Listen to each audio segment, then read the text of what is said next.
Good morning to all of you. मैं Jahangir Alam, assistant professor, department of political science, Marwari college, Ranchi. आज मैं बात करने वाला हूं भारतीय संसद के बारे में, इंडियन पार्लियामेंट, जो कि देश में कानून बनाने वाली सर्वोच्च संस्था है। भारत में संघीय विधायिका को संसद यानी कि पार्लियामेंट कहा जाता है। संविधान के आर्टिकल 79 से लेकर 123 संसद से संबंधित है।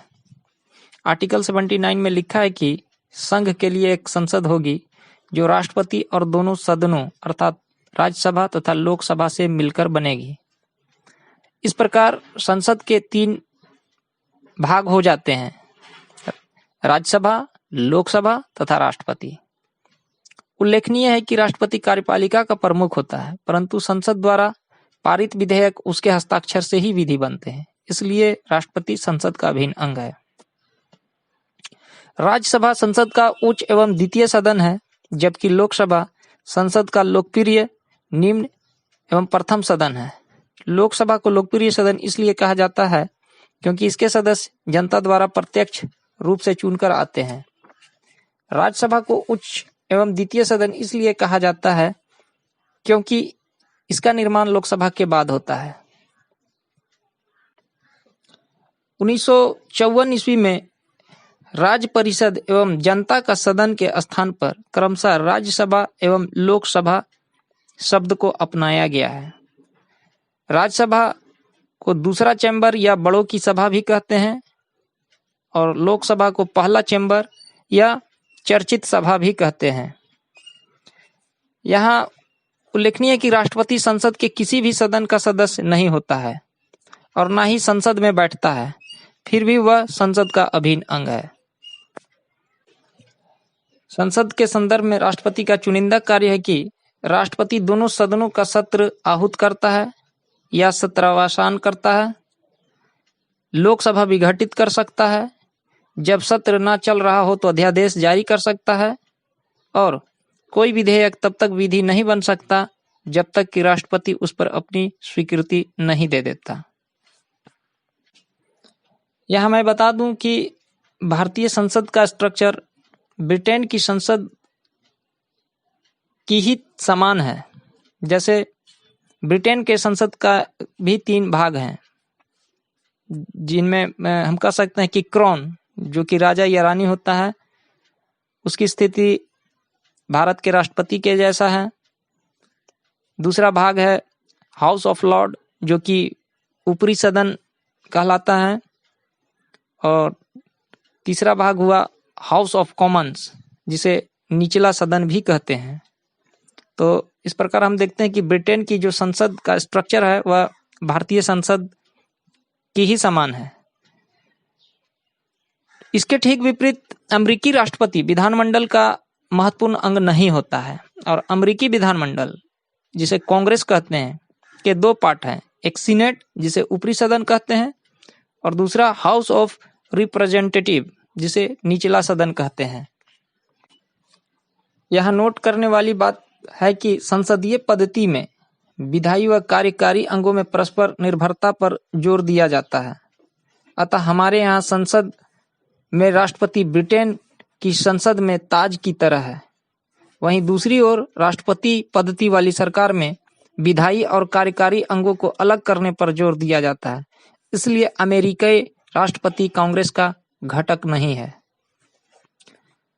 इस प्रकार हम यह कह सकते हैं कि भारत और ब्रिटेन में जो विधायी व कार्यकारी अंग है, उनके बीच परस्पर निर्भरता पर जोर दिया जाता है और इसके ठीक विपरीत अमेरिकी शासन व्यवस्था में विधायी और कार्यकारी अंगों को अलग करने पर जोर दी जाती है।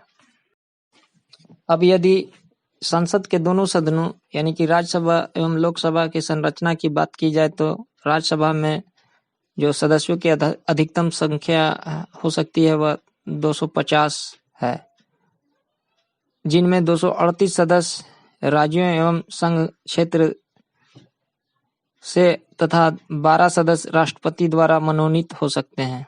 वर्तमान में राज्यसभा के सदस्यों की अधिकतम संख्या 245 है, जिनमें 229 राज्यों से, 4 संघ क्षेत्र दिल्ली व पुडुचेरी से तथा 12 सदस्य राष्ट्रपति द्वारा मनोनीत किए गए हैं। इसी प्रकार लोकसभा की संरचना की बात की जाए तो लोकसभा में अधिकतम सदस्यों की संख्या 552 हो सकती है, जिनमें 530 सदस्य राज्यों के प्रतिनिधि के रूप में, 20 सदस्य संघ क्षेत्रों से तथा 2 एंग्लो इंडियन जो कि नामित होते हैं। वर्तमान में लोकसभा में सदस्यों की संख्या 545 है, जिनमें 530 सदस्य राज्यों के प्रतिनिधि, 13 सदस्य संघ क्षेत्रों के एवं 2 सदस्य एंग्लो इंडियन के नामित हैं। राज्यसभा में राज्यों के प्रतिनिधि का निर्वाचन राज्य विधानसभा के निर्वाचित सदस्य करते हैं। चुनाव आनुपातिक प्रतिनिधित्व पद्धति के अनुसार एकल संक्रमणीय मत द्वारा होता है। राज्यसभा के लिए राज्यों की सीटों का बंटवारा उनकी जनसंख्या के आधार पर किया जाता है, इसलिए राज्य के प्रतिनिधियों की संख्या अलग अलग राज्यों में अलग अलग होती है। उदाहरण के लिए उत्तर प्रदेश में 31 सदस्य हैं, जबकि त्रिपुरा से एक ही राज्यसभा सदस्य हैं। इसी प्रकार लोकसभा में राज्यों के प्रतिनिधि राज्यों के विभिन्न निर्वाचन क्षेत्रों के लोगों द्वारा प्रत्यक्ष रूप से निर्वाचित होते हैं। भारत के हर नागरिक को जिनकी उम्र 18 वर्ष से अधिक है और जिसे संविधान या विधि के उपबंधों के मुताबिक अयोग्य नहीं ठहराया गया है, उसे मत देने का अधिकार है। 61वें संविधान संशोधन अधिनियम 1988 द्वारा मत देने की आयु सीमा को 21 वर्ष से घटाकर 18 वर्ष कर दिया गया है। भारतीय संसद की अपनी कुछ विशेषताएं हैं, जैसे द्विसदनीय निकाय, यानी हम कह सकते हैं कि भारत का जो संसद है वह 2 सदनों वाली संस्था है, जैसा कि England, USA, France, Switzerland, Soviet रूस आदि देशों में है।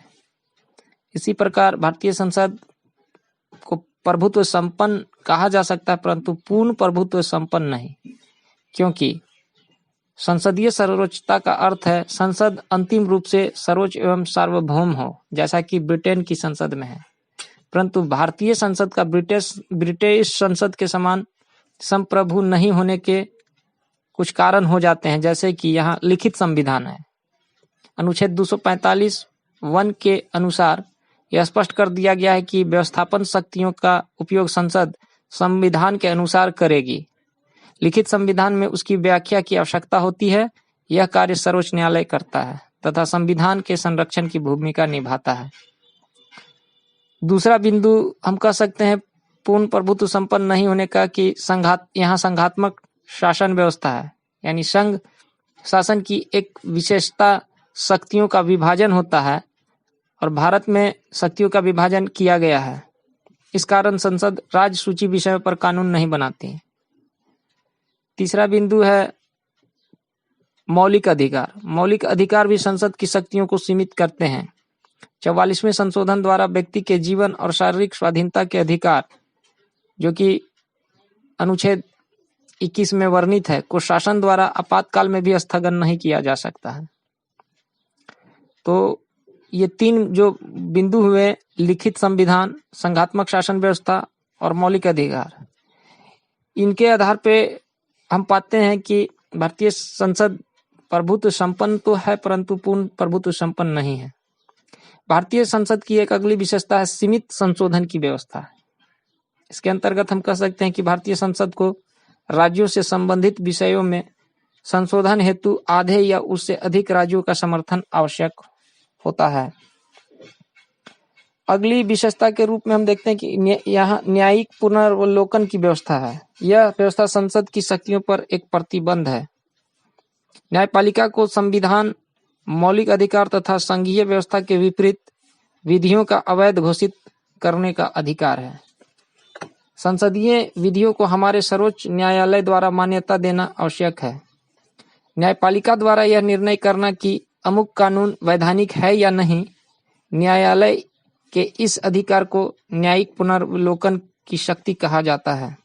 उल्लेखनीय है कि गोपालन बनाम मद्रास राज्य, गोलकनाथ बनाम पंजाब राज्य, केशवानंद भारती आदि मामलों में सर्वोच्च न्यायालय ने संसद द्वारा पारित विधियों को अवैध घोषित किया है। विशेषता के रूप में हम देखते हैं कि भारतीय संसद पर अन्य प्रतिबंध भी हैं, जैसे लोकमत का, अंतर्राष्ट्रीय कानून, प्रधानमंत्री तथा मंत्रिमंडल का अधिनायकवाद आदि। संसद पर अन्य प्रतिबंध है। प्रधानमंत्री संसद को भंग करा सकता है। फिर भी निष्कर्ष के तौर पे हम कह सकते हैं कि यद्यपि भारतीय संसद ब्रिटिश संसद के समान संप्रभु तो नहीं है, परंतु यह भी सच है कि भारतीय संसद केवल अनुमोदन करने वाली संस्था भी नहीं। संसद शासन तंत्र की वह कील है जिसके चारों ओर संपूर्ण शासन तंत्र घूमता है। अमेरिका में न्यायपालिका की सर्वोच्चता पाई जाती है, जिसके अंतर्गत न्यायालय राज्य विधानमंडल और संघीय कांग्रेस द्वारा निर्मित कानून या कार्यपालिका के आदेशों का परीक्षण कर यह निश्चित करता है कि कोई विधि या आदेश संविधान के किसी प्रावधानों का उल्लंघन तो नहीं करते। अमेरिकी न्यायपालिका संविधान के उपबंधों के अतिक्रमण करने वाली विधि या आदेश को अवैध घोषित करता है। भारत में भी न्यायालय को इसी प्रकार का न्यायिक पुनर्वलोकन की शक्ति प्राप्त है। वह संसदीय विधियों की संवैधानिकता की जांच करता है, परंतु भारतीय संसद को भी यह अधिकार प्राप्त है कि वह विधि द्वारा न्यायालय के इस अधिकार को किसी कानून के संबंध में सीमित कर सकती है। संसद के आदेश पर किसी विधि को न्यायालय में चुनौती नहीं दी जा सकती। इस प्रकार भारतीय संसद अमेरिकी न्यायपालिका की सर्वोच्चता सिद्धांत तथा इंग्लैंड की संसदीय प्रभुता के सिद्धांतों के बीच का मार्ग अपनाती है। अब यदि भारतीय संसद की कार्य एवं शक्तियों के बारे में बात की जाए तो हम पाते हैं कि यद्यपि भारतीय संसद इंग्लैंड की पार्लियामेंट के समान शक्तिशाली नहीं है, फिर भी संविधान निर्माताओं ने भारतीय संसद को व्यापक शक्तियां और अधिकार दिए हैं, खासकर विधायी, वित्तीय, कार्यपालिका आदि क्षेत्रों में। विधायी शक्तियों के बारे में यदि बात की जाए तो भारतीय संसद मुख्य रूप से कानून बनाने वाली संस्था है, जिसे संघ सूची के विषय पर कानून बनाने का अधिकार तो है ही, इसके साथ समवर्ती सूची के विषयों पर भी कानून बना सकती है और इस पर राज्य द्वारा बनाए गए कानून से यदि टकराव होती है तो संसद द्वारा बनाया गया कानून मान्य होता है। इसके अलावा राज्यसभा के 2/3 बहुमत से पारित राज्य सूची के वैसे विषय जो राष्ट्रीय महत्व के हों, उस पर भी संसद को कानून बनाने की शक्ति प्राप्त है।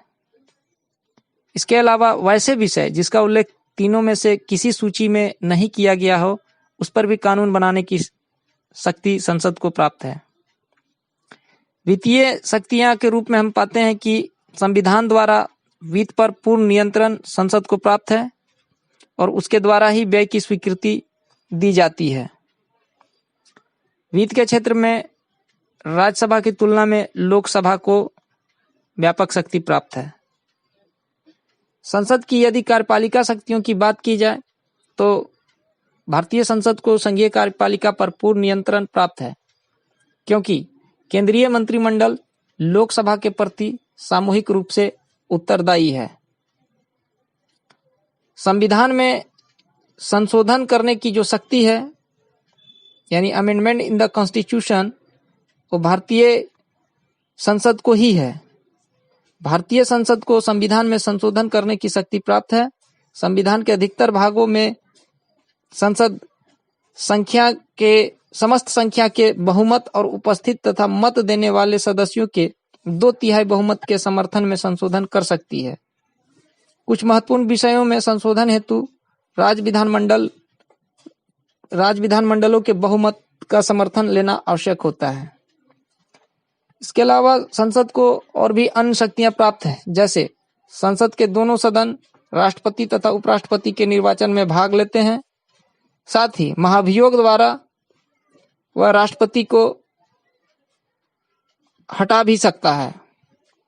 विशेष परिस्थितियों में संसद सदस्य उपराष्ट्रपति, सर्वोच्च तथा उच्च न्यायालयों के न्यायाधीशों, मुख्य निर्वाचन अधिकारी, ऑडिटर जनरल को भी उनके पद से हटा सकते हैं। इसके अलावा हम पाते हैं कि संसद द्वारा देश की आंतरिक तथा विदेश नीति को स्वीकृति प्रदान किया जाता है। आपातकाल में राज्यों का प्रशासन भी संसद के द्वारा की जाती है। संसद को राज्यों के इच्छा के बिना भी राज्यों के सीमा में परिवर्तन, नामों में परिवर्तन, नवीन राज्यों का निर्माण आदि का भी अधिकार प्राप्त है। इस प्रकार भारतीय संसद को व्यापक शक्तियां प्राप्त है। अन्य संघीय देशों जैसे संयुक्त राज्य अमेरिका तथा ऑस्ट्रेलिया के संसद को राजसूची के विषयों पर विधि निर्माण का अधिकार नहीं है। स्विट्जरलैंड की संसद को संवैधानिक संशोधन करने की अंतिम शक्ति प्राप्त नहीं है, जो कि भारतीय संसद को है। डॉक्टर राजेंद्र प्रसाद के शब्दों में भारतीय संसद लोकतंत्रात्मक प्रणाली का केंद्र बिंदु है।